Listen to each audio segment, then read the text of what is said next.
Y bien, siguiendo las sugerencias de Mariela, de Rosa, de Carlos Centeno, de Carlos Iruela, pues vamos a dedicarle un pequeño vídeo al tema de las poéticas, la noción de poética, tal como la utilizamos en teoría del arte, estética, ¿verdad?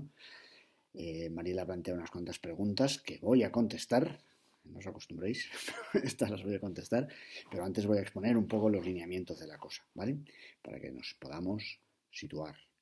En principio, la palabra poética deriva, como habréis encontrado a poco que rasquéis, de un verbo griego que es poiein. Poiein significa hacer, significa crear, significa entre la era clásica del griego, en la época de Platón, significa también un fabricante, un artesano, incluso un legislador. Es alguien que hace en el sentido de que construye, que genera las piezas que necesita y que hace algo que antes no estaba, ¿no? Eso es poiein. Y en esos tiempos significa todas esas cosas. En tiempo de Plauto, en el siglo II a.C., en latín, todavía designa poietes o poeta, todavía designa a una especie de artesano todavía, ¿no? No será hasta tiempos de Cicerón que poietés ya se empieza a usar en el sentido estrictamente literario que se utiliza más tarde, y el poeta no es un señor que hace jarrones ni que fabrica morcillas, sino que es un señor que fabrica poemas, fabrica piezas literarias con cierto énfasis ya, fijaos que estamos muy adelantados, aunque la palabra griega ya ha sido reapropiada por los latinos, ¿verdad? Por los romanos somos, no por los latinos de las películas, por los latinos, haciendo énfasis en lo creativo y original que tiene el verbo poiein, bueno, tal como ellos lo quieren ya interpretar, ¿no? Esto, por ejemplo, aparece en el Nuevo Testamento, porque esta especie de creatividad para los cristianos será algo exclusivo de Dios. Nosotros, creo que lo dice Jeremías, creo. Jeremías dice que los hombrecillos somos como las vasijas que hace Dios. Dios es un alfarero, creador, y si no le salen bien las vasijas, pues las tira y hace otras. Ese rollo, ¿no? Y dice, en el Evangelio se dice igual que las vasijas no increpan al artesano si salen mal y no le llaman inútil, ¿verdad? Se callan y asumen su destino de vasija, pues lo mismo sucede con los poemas a un poeta que es fuera flojo, ¿no? Que vamos, que hay una especie de posición de autoridad suprema que ha cogido el poeta, el poietés, no en la tradición griega, sino en la tradición latina posterior, cuando nos vamos acercando más hacia las ideas que a día de hoy todavía tenemos, ¿no?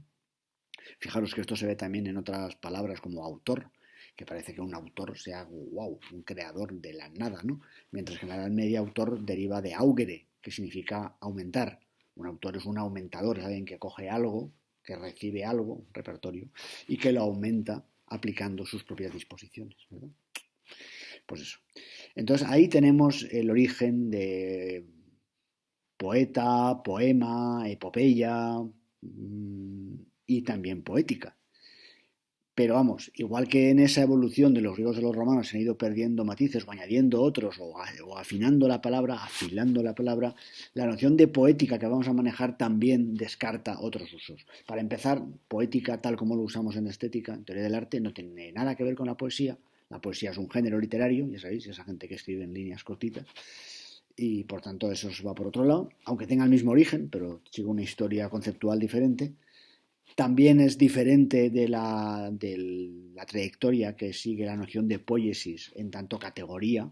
De esto hablaremos en el segundo cuatrimestre, igual que hablaremos de la catarsis, de la mímesis, de la ilusión, etcétera, las categorías. Esto va por otro lado. Y finalmente también es diferente de lo que Roman Jakobson, aquel señor que nos explicaba en el instituto, cuando hablaba de las funciones del lenguaje y decía que había una función poética que se ocupaba de forma relevante, aunque no fuera única, de la forma del enunciado, no como la función expresiva que se refería a los sentimientos del emisor o la función fática que mantenía abierto el canal, ¿os acordáis, no? Sino la función poética, dice Jacobson, es aquella que se fija fundamentalmente en la forma. Bueno, esto tampoco es ni poesía, ni poiesis como categoría, ni función poética como función del lenguaje. Hablamos de poéticas entonces, y aquí vamos a la pregunta de Mariela, hablamos de poéticas entonces exclusivamente, estética, como conjunto de instrucciones, de creencias, de ideas respecto a lo que debe ser la obra de arte.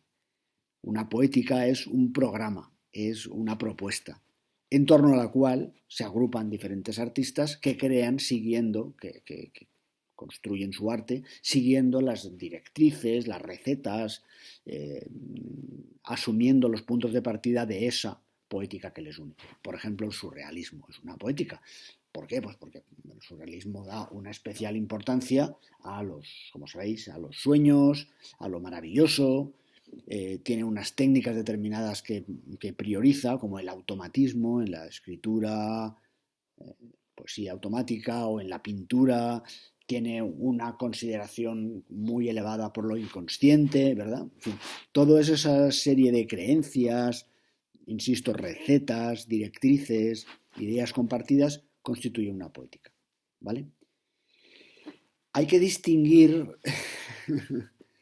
bueno, iba a diferenciaros la teoría de la poiesis de la praxis, el arkein del poiein del pratein. Esto lo voy a hacer después. Voy a contestar mejor a las preguntas de Mariela, si no, mal vamos. Ya he contestado la primera, la relación de poéticas y poesía. Son dos historias diferentes porque poesía, evidentemente, pues sabéis que empieza siendo oral y luego va a tener muchas transformaciones, y las poéticas, en cambio, son un concepto teórico que ya he definido y que alude estrictamente a la, insisto, a la colección de directrices, recetas, trucos, diferencias compartidas que organiza la creación artística, ¿vale? Lo dejamos ahí.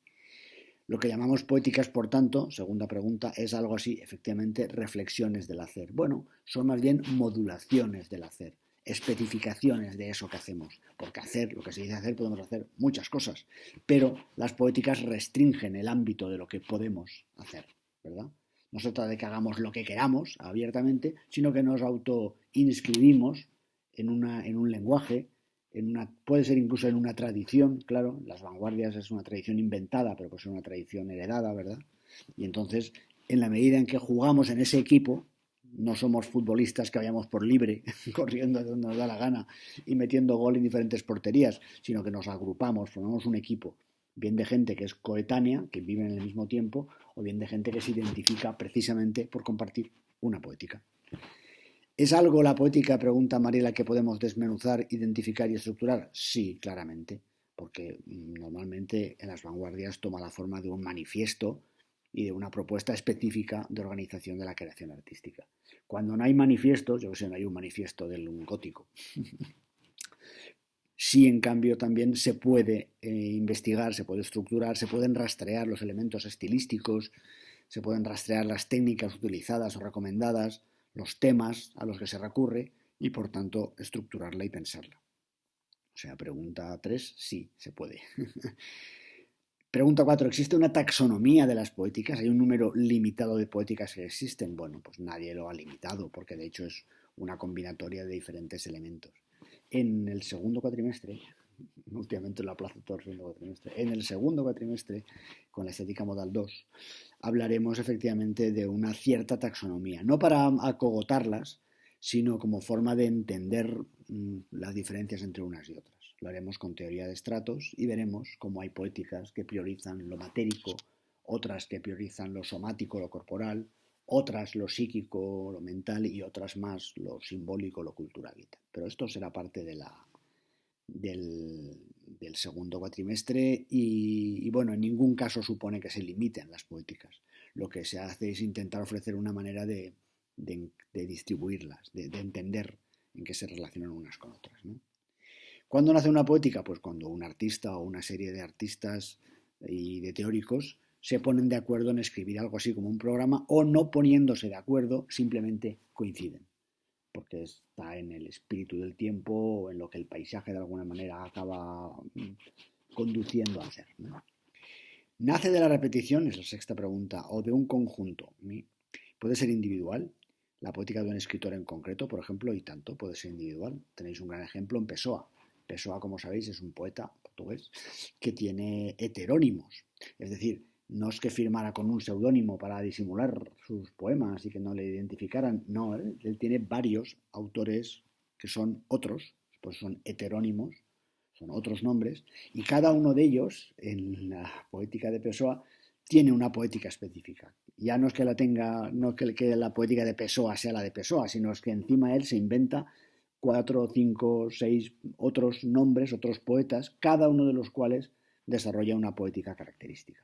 O sea, fíjate tú si tiene miga la cosa, ¿vale? Bueno, pues con esto dejo contestadas, creo, las preguntas de Mariela y sobre todo aclaro de dónde viene la poética, qué diferencias tiene con otras palabras parecidas y me resisto a cortar este vídeo sin daros algunas nociones al menos de otras decantaciones también de esto del hacer. Ya que hablamos que el poiein es una modulación del hacer, que sepáis que en la Grecia clásica, de donde tantas cosas sacamos para nuestro pensamiento estético, hay otras formas de decir hacer. Por ejemplo, está el arkein, el pratein y el poiein. Lo explico enseguida. Arkein es de la misma raíz que arquía y significa principio, de la misma raíz que jerarquía o que anarquía o que poliarquía. Arkein es un hacer que establece principios, que establece fundamentos, ¿verdad? Que de alguna manera pone las bases para un hacer posterior, del orden que sea. Eso es el arkein. Es una especie de hacer fundacional, de hacer cimientos, ¿verdad? Muy bonito. Luego está el pratein, que tiene que ver con la palabra práctica, que es un hacer que está tramado con nuestra vida cotidiana, que es algo que hacemos de modo sostenido y continuado. De hecho, en arte se ha intentado recuperar en el siglo XX la noción de prácticas artísticas para aludir a formas de hacer arte que no se limitan a quedarse dentro del lienzo o dentro de las cuartillas que uno emborrona cuando es escritor, sino que se convierten en parte de un modo de vivir. El hacer este que modulan las poéticas puede ser un arkein, es decir, puede asentar bases, asentar fundamentos para una producción artística, o puede convertirse prácticamente en una forma de vida, y ahí estaremos en el pratein, ¿vale? Poiein, por tanto, hacer, crear, hacer vasijas o hacer poemas, se desdobla de la misma manera que lo efectivo se desdobla hacia lo necesario y hacia lo posible. El poiein en efectivo, el hacer efectivo del poietes, del poeta, también se desdobla hacia un hacer arkein que genera cimientos, que genera bases, y un hacer pratein que se desarrolla en el ámbito de lo cotidiano, en lo que podemos hacer en el día a día, ¿vale? En Aristóteles, poiesis aparece contrapuesto, en tanto fabricación, en tanto creación, a hacer, perdón, aparece contrapuesto a la teoría, que tiene que ver con la observación. Teoría tiene la misma raíz que teatro, tiene que ver con una especie de contemplación algo distante. El que observa no se compromete con una producción, con un hacer, o si lo es mental, evidentemente, ¿no? Pero está observando. Entonces, para Aristóteles hay esta diferenciación entre el poietés, que es un artesano que hace algo, y el teórico, el teatrero, el asistente al teatro, el theoros, en griego significa el que iba al teatro, el veedor, el visualizador, ¿verdad? Entonces en Aristóteles se diferencia el poietés, el artesano, del theoros, del observador, y de la praxis, que de nuevo es el hombre de la práctica, el hombre el que hace algo como forma de estar en el mundo, como forma de vivir. No haciendo tanto énfasis, es una cuestión de énfasis, no haciendo tanto énfasis en la producción cuanto en la vivencia, cuanto en el carácter continuado, sostenido de ese quehacer. Y finalmente, para acabar, porque esto ya está durando mucho, vamos a ver la relación entre poiein y pathein. Pathein es la misma raíz que pathos, significa sufrir. Para los griegos, esto es muy importante, el que hace, poiein, sufre, pathein. Es decir, todo aquello que hacemos, esto es una idea muy oriental también, ¿no? Muy del taoísmo y de la India y tal, el que hace, de alguna manera, trastorna el equilibrio del mundo y al hacerlo se expone a los efectos que él mismo ha generado. Entonces, para los griegos siempre está esta especie de dualismo porque el que hace, el poeta, el artesano, el creador, el demiurgo, el legislador, tiene que tener cuidado, tiene que actuar cuidadosamente, con atención cuidadosa, con eulabella, porque si no, puede caer víctima del orgullo, de su propio orgullo, y hacer él como si fuera, no sé, creador supremo del mundo, y al hacerlo mete la pata. Y entonces Pacein sufre. Es decir, sufre las consecuencias, sufre el reflujo de su propia ibris, de su propio orgullo, ¿verdad? Todo esto está contenido ahí y bueno, ha servido para explicar la poética y un poco sus alrededores. Espero que os haya servido y si no, pues le dedicaremos una clase el jueves para aclararlo. Ahí lo dejo.